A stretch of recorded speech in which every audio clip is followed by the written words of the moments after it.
Rob. Hello. Fancy meeting you here instead of Bangkok. That is true. All right, so I'm going to indulge me in a little hallucination, okay? Oh, that sounds fun. Here's the version of how I heard Agoda got started, right? Okay. So imagine prompt, 2 young Americans sitting on a beach in Phuket, tropical beach, looking over the horizon, and then saying, we're going to build an online travel company based in Asia for Asian markets that will rival the online giants in the West. Hallucination or real? Hallucination. No substance and truth. This sounds very romantic. No truth to that story at all. Really? You know, much more mundane, businessy origins. So, yeah, not true. All right, so what started it? Like 2 broke guys looking to make money, build a business, that or what? sounds a little more realistic. Okay. You know, generally, very simply, you know, a friend with a travel agency Mike Kenny, that I invested in. You know, I thought, you know, there could be a great opportunity for servicing, you know, Asian consumers. We worked on it for a couple of years together, argued every day for 2 years until we launched in 2005. All right. In Bangkok. There it is, kind of boring origin story. No, I mean, you took an offline business and brought it online. So started 2005, you exited to booking in 2007. I mean, some people would say that's too early, like 2 years, what have you got done, right? So why so early? Were you afraid of what was coming? We were afraid. We were afraid of what's coming. I mean, you know, this was at a time when travel companies didn't get bought for $1 billion. They didn't get billion-dollar valuations before they had made a single dollar of profit. You know, this was a different time. We were concerned about the general financial situation in the world, which ended up being true. In 2008, we had the global financial crisis. And really, we had fear of the big players. I mean, you know, if you look back, Orbitz, Travelocity, Expedia, Hotels.com, Kayak, you know, they were all monsters, and they were all coming to Asia. They were threatening to come in. They were starting to come aggressively, and there was also tons of local players that were starting up. So, like, the idea, like, I mean, there's no way that we thought at that point, well, we're going to be one of the 5 or 6 biggest OTAs in the world on our own. Right. We never thought that would be even remotely possible. So on hindsight, given what you know now, regrets? You know, no regrets. You know, I think the lesson really is, you know, you find your path to, you know, achieve what you want to actualize. And you know, we learned so much from our relationship with Booking.com in those early days, and Priceline and Jeff Boyd, and we needed that to mature, right? You know, we were just kids, like, what can I say? And we had to grow up, honestly, and there were just so many things we didn't know.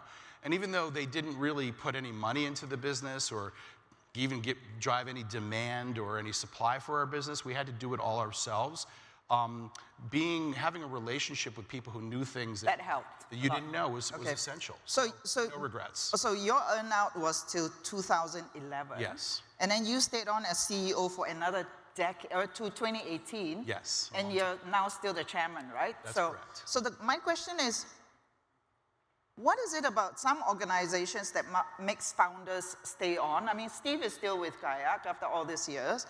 And is that good? Is that good for founders to stay that long? So, I mean, I guess what I would say is that the founders, what's unique about a founder, I think, and you know, we might all have our different opinions about this, is that founders are the one person that can advocate for the longer term. So typically your hired hands, the benefit that they bring is they're more suited for the business at the time. So our current CEO at Agoda is extremely technical, and the business is very technical, and you know, very strong at, you know, doing things that, you know, I'm not as strong at. So I think, you know, founders sticking around is great because a founder can advocate for the longer term priorities, which often don't get advocated for, and founders can be a help if they can grow and adapt. And the most important thing is, can they hire good people? Right. Because if they can't hire good people, then the company can't, grow.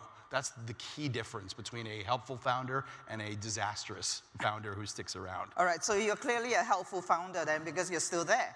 But I think the interesting story about Agoda is, Omri, whom you mentioned, you acquired Clicker, which was an ad tech company in Israel, and then you basically was an acqui-hire. You brought Omri, Idan, and Itai, and they're now CEO, CTO, and CPO, right? And one of the things that Idan said at WIT Singapore was, at that time, he said Agoda was a travel company with some tech, and they came in and transformed the company to a tech company that sells travel. I mean, there's no question. So that deal was essential in our, moving forward. What I will say is we always wanted to be a tech company. I mean, from day one. That was always my ambition. To build technical capability, because I always believed that execution was the key strength that we would need to do to survive in a very competitive industry. So, things were trucking along, and we started to realize that, data science was going to be the skill that we needed. So we started looking around for partners, and through looking around for partners, we found an M&A deal, right? And sometimes you're looking for partners, you find M&A. Sometimes you're talking M&A, you find partners. That's why. And so we found this amazing company, and they were essential in effectively us achieving our ambitions of becoming really a fundamentally a technology company. That is a function of how good you are against the best players in the world. Right. Again, I mean, so they're clearly helpful founders because they've now been there 10 years, and they're running the company. So now we go into yes or no, okay? So only yes or no answer. Have you made enough money to never have to work again? Oh boy, yes. Do you prefer living in DC or Bangkok? Oh, sorry. Yes. Yes. You're so busted. Okay, I know. All right. Do you like working for Glenn Fogel? Yes, on certain days. Well, clearly, I mean, you are still the personal advisor to him, right? So what is it about him that makes founders sticks for so long? He's not here. We can talk about him. I think what makes founders stick around is probably a number of factors. I can't talk about, I can't talk for Steve, who's in the audience. But I can say that for me, it's about, the feeling of watching your company that you created succeed. I think founders tend to leave when things go bad. When things are, you can decide to fade away or not fade away. But when things are going really, really well, it's wonderful to be part of that. And you care about the people, and so the connections that you have, if it's still all the same people, that keeps you involved. And if you think you can make a contribution, and ultimately it's up to the next generation to tell you whether or not they think you're making a contribution or not. Right. And you got to get the message if they're saying, off you go, And so, I've stuck around, and it's been meaningful to me, and been pretty happy. Well, you still attend the board meetings regularly in Asia. So one of the key messages that's coming out of this conference is that there's so many unknowns right now, with AI and then the climate change, and there's so many unknowns that it's a really dangerous time to be an entrepreneur, right? And last night, during the private dinner, I think Rod Cuthbert, who was inducted into the Hall of Fame, said, with the pioneers, he said, if you were to do a startup now, you wouldn't succeed. Would you agree with that? So, no. So, I mean, we're all getting older, and we're looking back. We all have, a touch of gray, the thing about it is that I feel that, if I were to do a startup today, I would only do a startup. So it's self-selecting. I would only do a startup if all the conditions were there that I know, and I'm pretty sure I wouldn't recommend anybody bet against me. I don't think I would do that, but I'm pretty damn sure I would be successful. So, I disagree with Rod, love him, but I would say. All right. No. Okay, so then let's talk about AI and, lots of argument, debate around how it will increase, you believe it will increase the gap between the haves and the have-nots, that it will really disadvantage advantage the big players. So I know you keyed in on that remark, and I know why, because I know you. Okay, let me see if I can say it very simply. So we're going to go through this incredible transformation on the consumer side. We're going to have an awesome year as travelers, right? Forget about the industry. We're going to have so much fun. All the things that we do in our travel planning is going to get easier and more fun and more interesting and more reliable. So that is going to ripple its way through the industry. And so I guess what I see out there is that what we are not figuring out is what happens then. Like at the end of the day, this is a very, very crowded industry. So we need to focus on, I am very focused on what's happening at the bottom of the funnel and how companies reach consumers. So I hear tons of companies talking about product development. We were talking about this earlier. This is my product. Look how cool it is. It's a trip planner. It can do this. It can solve this consumer problem. And but the problem is, that is not very useful if you don't have, either a super competitive advantage in the way you produce those things or execution, and B, a way to reach customers. And so many businesses do not. So I think sometimes we get lost in the top of the funnel consumer benefits of AI. We're not thinking about the real challenge in industries, which is reaching consumers. And so I think where my thinking is these days is, where are these technologies helping people build better factories? Okay. And how can you get through the crowds to reach consumers? Sometimes if you have a great marketing model, maybe you've heard of companies that have great marketing models, the product can build itself. Right. So let's talk about product, all right? So I understand from my inside sources that one of your pet passion is basically seeing how you can build an in-hotel OTA app, right? Where somebody books a hotel in Agoda, they arrive at the hotel, and they actually continue using the Agoda app within the hotel stay. Is this more possible now? No. I mean, I have to say there's a lot of things that I failed at. It's just, the problem that I have is that we have just not innovated, as an industry very well. I was listening to the Google presentation, and Google's amazing at everything that they do, of course. But it was like, hey, and then I went online and I searched for adjoining rooms, and the AI gave me adjoining rooms. Like, well, those of us who travel all the time know that that's just not fundamentally possible. So there's just so many things that require disruption. So either that's going to come through consolidation, which can drive disruption, or revolutionary new technology. So maybe AI can address those things, and that's kind of where my focus is. Like, where can AI solve the real problems, and in particular about where we transact, how we transact.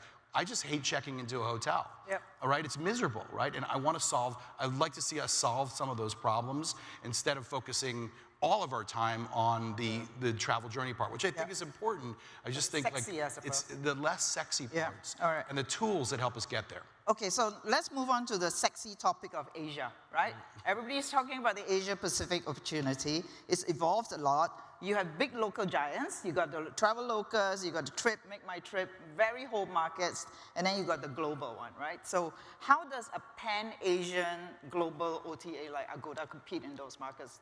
So, very simply, you can't be a pan-Asian player. You have to be a hyper-localized player.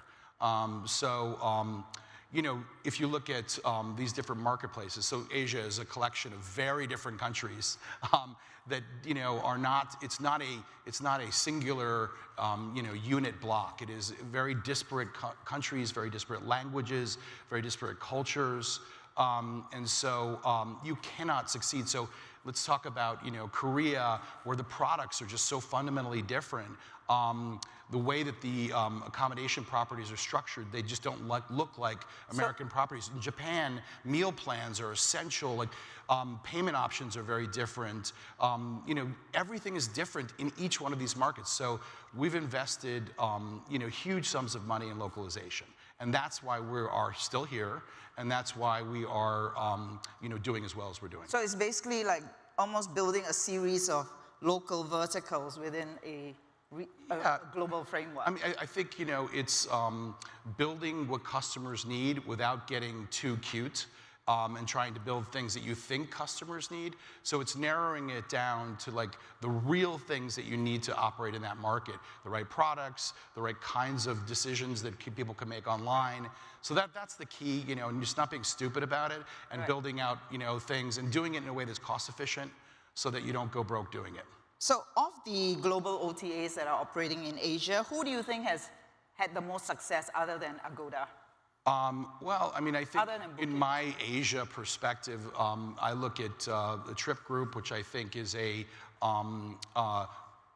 becoming a global player with ambitions, of course, in Southeast Asia, North Asia, but also wider into the Europe and Americas, where they have staff and activities going on. So, that company has been very good at building technology and building out customer support, and they've built an ecosystem of services. So I think that they are a company I have a tremendous respect for.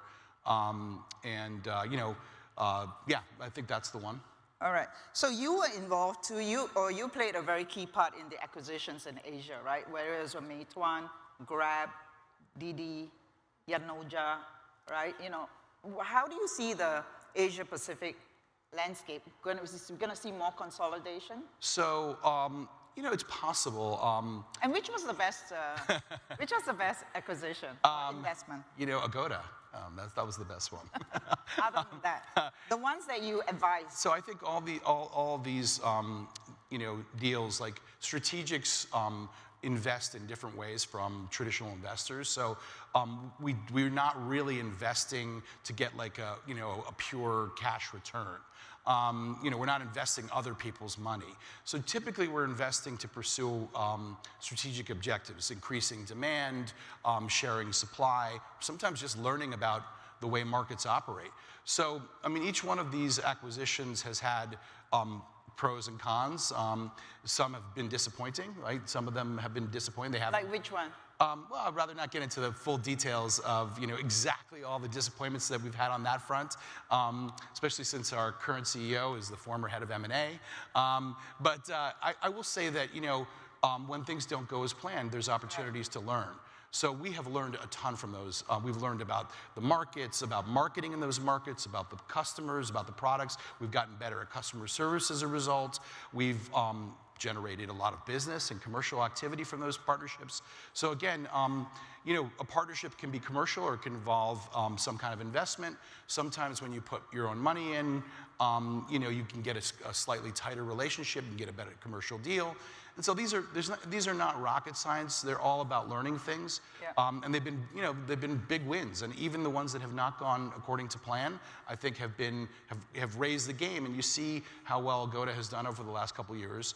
And a big part of that are these learnings from these acquisitions. Right. I mean, one of the areas that I think Agoda is really investing in is fintech, right? And it's said now that every travel company is actually a fintech company, and fintech companies now want to get into travel. Is that the secret sauce, you think, to cracking that multi-border regional market in Asia? So I mean, obviously payments and where people put their money is essential. So these big OTAs, I think there's a lot of experts in this room and listening. I mean, we all understand that the way we move money around is essential to making intermediaries work.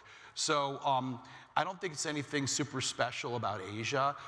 It's certainly true that Asian consumers have jumped into social payments and mobile wallets. Payments Yeah. much faster than say Americans.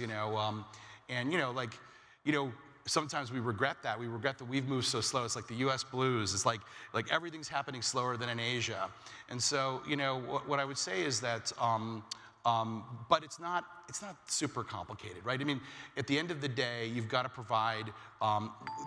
For a while, we thought about super apps and fintech, but those days are done. Now it's just execution on fintech. All right. Okay. So at WIT Singapore, Chris Hemmeter spoke about the evolution of entrepreneurs, right? And he said he went from, in the early days, the gambler, then the promoter, and then the builder. What are you? A gambler? So I don't know. I'm schizophrenic and multiple personalities. I think some days I'm a gambler, some days I'm a promoter, And some days, I'm a coach. And what kind of founders do you think it will take to build in the new age? I mean, I guess the one thing I learned at this conference this week, and that I would share is, I think, listening to, having conversations, talking to people who have done it before, and turning your attention away from the shiny new object. The thing that's so sexy that everyone's talking about, turning your attention to the things that are less sexy, the way your factory is built, and the distribution. That's going to make the big difference. All right, I'm going to end with rapid fire. Other than Glenn, who? Other than Glenn, who? Steve. Other than travel, what? Other than travel, music. Other than here, where? Other than here, fishing in northern Canada. Thank you, Rob. So much. Thank you.